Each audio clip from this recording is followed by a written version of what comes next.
আসসালামু আলাইকুম, সবাইকে ওয়েলকাম ইয়ানা মাম্মি কিচেনে। আশা করি সবাই ভালো আছেন। আজ করে দেখাবো পারফেক্ট চুলায় চিতই পিঠার রেসিপি। কথা না বাড়িয়ে দেখে আসা যাক রেসিপি। ফার্স্টে আমি চালের গুঁড়া নিয়েছি, এর মধ্যে পরিমাণ মতো লবণ দিয়ে চালের গুঁড়ার সঙ্গে লবণটা ভালোভাবে মিক্সড করে নিচ্ছি।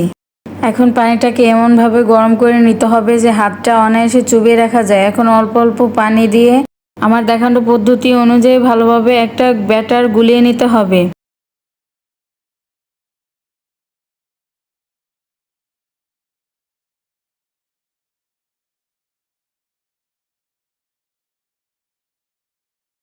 আমার ব্যাটারটা গুলানো কমপ্লিট হয়ে গিয়েছে। এটা বেশি পাতলা হবে না, একটু ঘন করেই গুলিয়ে নিতে হবে।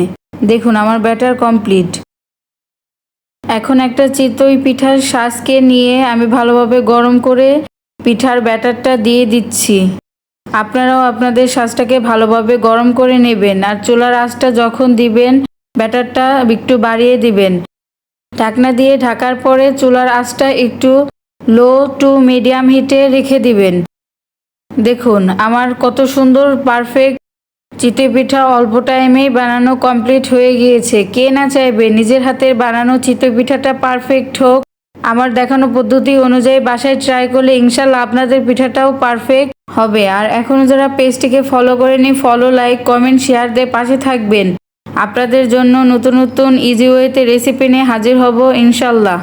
সেমভাবে আমি আরেকবারও দিয়ে দিয়েছিলাম। এবারকার পিঠাগুলো দেখুন কতটা সুন্দর পারফেক্ট হয়েছে। যখন পিঠাটা উঠিয়ে নেবেন তখনও চুলার আঁচটা একটু বাড়িয়ে দেবেন, তাহলে সুন্দরভাবে উঠে আসবে।